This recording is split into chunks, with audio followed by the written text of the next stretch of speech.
նախագնի վերանայման արդյունքում որոշակի թանկացում կլինի։ Ինչ չափով, ինչ մեծությամբ, այդ մասին ես այսօր պատրաստ չեմ ասելու։ Հավանաբար հունիսի 9-10-ին հանրային ծառայությունների հանձնաժողովն արդեն կողմնորոշված կլինի հոսանքի թանկացման համար ցանցի ներկայացրած հայտի, որ հոդվածներն են հիմնավոր։ Ռոբերտ Նազարյանը վստահեցնում է, ընկերության ճոխ գնումների կամ վատ անգրագետ մենեջմենտի ծախսերը սակագնում չեն ներառվել, առաջիկայում էլ չեն ներառվի։ Օրինակ է բերել ՀԵՑ-ը 2007-ից 14 թվականներին 102 միլիարդ դրամի ներդրում է ցույց տվել, ինչից 22.5 միլիարդն իրենց կառույցը չի ընդունել շուկայականից թանկ ձեռքբերումների կամ նպատակային արդյունքի հետ կապ չունենալու պատճառով, բայց պնդել է փաստեր կան, անհնար է հաշվի չառնելը։ Փոխարժեքի պատճառով դոլարային գինը նույնը մնալով դրամով բարձրացել է, ատոմականի միջուկային վառելիքի արժեքն ու մեխանիկորեն ավելացրել ԱԵԿ-ի արտադրած հոսանքի ինքնարժեքը, այնպես որ ոչ 17 դրամով, բայց սակագինը չվերանայել չեն կարող։ Իդեպ էլեկտրաէներգիայի թանկացման հարցից թեժացած խորհրդարանում ՀԵՑ-ի ղեկավար Եվգենի Բիբինը փակ հանդիպումներ է ունեցել պատգամավորների հետ։ Հիմնավոր արդարացումներ չի ներկայացրել, ավելի ուշ մամուլին ասել են որոշ օրենսդիրներ։ Լրագրողները հոսանքային չարաշահումների հարցերով հետապնդել են նաև ազգային ժողով բյուջեի հաշվետվության գնացած Արտակ Շաբոյանին, թե Ձերբաջանաղի Էկտրակտ Սերվիս ընկերությունն է ՀԵՑ-ին վարձակալությամբ թանկարժեք մեքենաներ տվելու ամեն պայմանագրից 259 միլիոն դրամ ստացել, ինչին ի պատասխան հակամոնոպոլ կառույցի ղեկավարն ասել է. եղբայրս էլ լինի, եթե չարաշահում է արել, պետք է պատասխանատվության ենթարկվի։ Դա հնարավորություն կընձեռի նախ եւ առաջ համահավասարեցնել քաղաքացիների վիճակը, որպեսզի չստացվի, որ մարդիկ ովքեր գտնվում են մարզում, նրանք պետք է ավելի բարձր սակագին վճարեն, քան ենթադրենք կենտրոնացած վայրերում, ինչպես օրինակ Երևանը։ Երևանում սպառողը վատնում է խմելու ջուրն այն դեպքում, երբ հանրապետության թվով 570 բնակավայրում մարդիկ դեռ երազում են ծորակից ջուր հոսի, թեկուզ եւ թանկ։ Խնդիրը պետությունը որոշել է կարգավորել համահարթեցման քաղաքականությամբ։ Մայրաքաղաքի ցանցը կառավարող ֆրանսիական Veolia-ի մարզերում աշխատող Սաուրի եւ մյուս օպերատորների հետ վարձակալական պայմանագրի ավարտին եկող ամառ Հայաստանը ջրամատակարարման միասնական կառավարիչ կընտրի։ Մրցույթին Veolia-ն, որ դիմելու է նախորդին, հայտարարել է Երևան ժամանած ընկերության գլխավոր տնօրենը։ Մասնագետների գնահատմամբ դա թույլ կտա մի կետում շահույթի խնայողության հաշվին մյուս տեղում ներդրում կատարել, խողովակաշար անցկացնել կամ փոխել խմելու ջրի համար ունենալով մեկ միասնական սակագին։ Հանրապետության բոլոր տարածքներում կլինի մեկ օպերատոր 15 տարի ժամկետով եւ մեկ սակագին։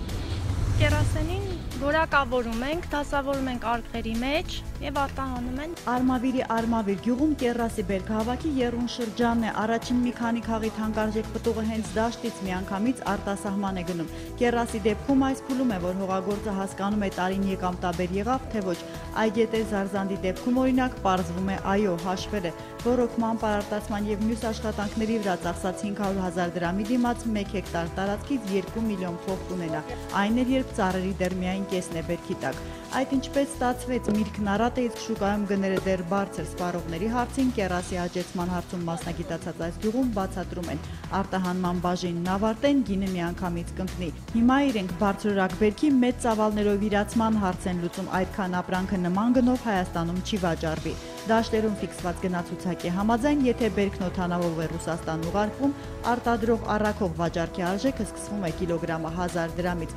բեռնատարներով արտահանելու դեպքում առավելագույնը 700 դրամ է։ Մեքենաները կանցնում են, ասենք իշքան ժողովուրդը հավաքեց, այդ օրը մենք ուղարկում ենք, իշքան ժողովուրդը հավաքեց, այդ օրը ուղարկում ենք։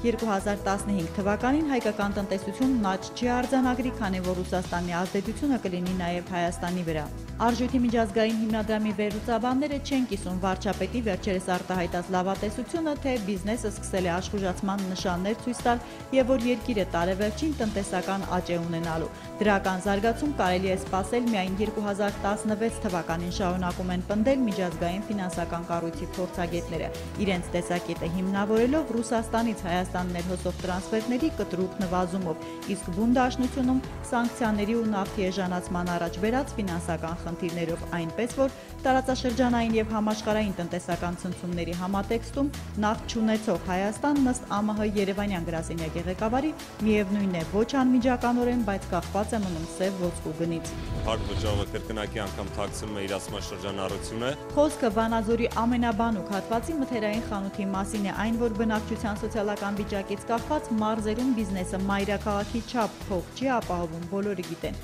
բայց որ ընդարձակ այս վաճառասրահը կամ այլուրի մեծածախ վաճառքի կետը չեն կարող քաղաքի ծայրամասային կրպակի չափ շրջանառություն ունենալ, դա էլ է ակնհայտ։ Կասկածելի նման թվերի հիման վրա տնտեսվարողների մոտ ստուգումներ կատարելով Վանաձորի հարկային տեսչությունը շուկայի պասիվացման ներկա իրավիճակում անգամ անցած տարվա համեմատ մինչև մայիս 250 միլիոն դրամով շատ հարկ է գանձեր բյուջե։ Որպեսզի տպավորություն չստեղծվի, թե ում կարող են պարտադրում են շրջանառության քիչ հարկը թողնել անցնել ավելացած արժեքի հարկի վճարման, Ֆիննախից տեղեկացնում են։ Շրջանառության հարկն ընտրած Վանաձորյան 3370 հարկատուներից ստուգել են 274-ին, 97-ը մինչև հիմա պնդում աշխատում է իր նախընտրած մեխանիզմով։ 274 տնտեսավոր սուբյեկտներից 177-ը արդեն անցել են ավելացած արժեքի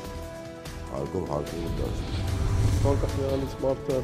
ազատության մեջ է թե անազատության մեջ, նա պետք է հնարավորություն ունենա ռեալիզացնելու այդ իրավունքը եւ բուժական ծառայությունները պիտի պատշաճ որակի եւ մակարդակի վրա լինեն։ Հայաստանը սկսում է բանտերում պատիժ կրող անձանց բուժօգնության բարելավման ծրագիր նպատակը քրեակատարողական հիմնարկներում մարդու իրավունքների, այդ թվում հոգեկան առողջության հետ կապված խնամքի տրամադրումն է կալանավորներին սպասարկող բուժմասերը անհրաժեշտ նյութերով ու սարքերով ապահովելը։ Մի խոսքով այն ամենը, ինչը մեր երկրի համար որպես մտահոգություն նշել էր փոշտանգումների կանխարգելման Եվրոպական կոմիտեի վերջին զեկույցը։ Հիվանդ դատապարտյալների դիմում բողոքները որոշակիորեն պակասել են ըստ նախարար Մանուկյանի, իրավիճակի բարելավում կա, բայց կա նաև դրա շարունակության խնդիր, այնպես որ ճաղավանդակներից այն կողմ աշխատելու չգնացող բժիշկների հարցն էլ առաջիկայում կլուծվի բանտային բժշկության դասընթացներով մասնագետ պատրաստելու միջոցով։ 24 ամիս տևողությամբ ծրագրին անհրաժեշտ 900,000 եվրո գումարը Եվրամիությունն է տրամադրելու։ Իմ մայրթորն այս ծրագրի իրականացումը Հայաստանի իշխանությունների առաջարկով է։ Մեր ծրագիրը նպատակ ունի Հայաստանի բանտային համակարգը դարձնել առավել մարդասիրական։ Կենսաբանության, հայոց պատմության եւ աշխարհագրության քննություններով Երևանում ու մարզերում միաժամանակ մեկնարկել է 2015-ի ընդունելությունը։ Դիմորդներին 3 ժամ է տրվում դպրոցական 12 տարիների ընթացքում ստացած գիտելիքները թեստերում լրացնելու համար։ Ընդ որում խնդիրներ լուծելիս չի արգելվում հաշվիչից օգտվելը։ Փոխարենը կտրականապես խորհուրդ չի տրվում դիմել ծածկագրի հուշումների օգնությանը։ Եթե դա հայտնաբերելու դեպքում նախկինում զգուշացնում էին, ապա երկրորդ փորձի ժամանակ միայն հանում քննասենյակից, այժմ դիմորդի ձեռքից թեստը միանգամից վերցնում են իրեն դուրս հրավիրում։ Ընդունելության քննություններն այս տարի կավարտվեն ռուսացլեզու գրականության ստուգատեսով հունիսի 24-ին։ Հունիսի 2-ին NASDAQ OMX Արմենիայի հարթակում իրականացվել է 3.5 միլիոն դոլարի առողջարկ ամերիկյան արժույթի դիմաց 477 դրամ միջին փոխարժեքով։ Հունիսի 3-ի համար տարադրամային շուկայում Կենտրոնական բանկի սահմանած միջին փոխարժեքները հետևյալն են։ Թանկարժեք մետաղների համար էլ Արջին բանկն առաջարկում է հիշյալ գնանշումները։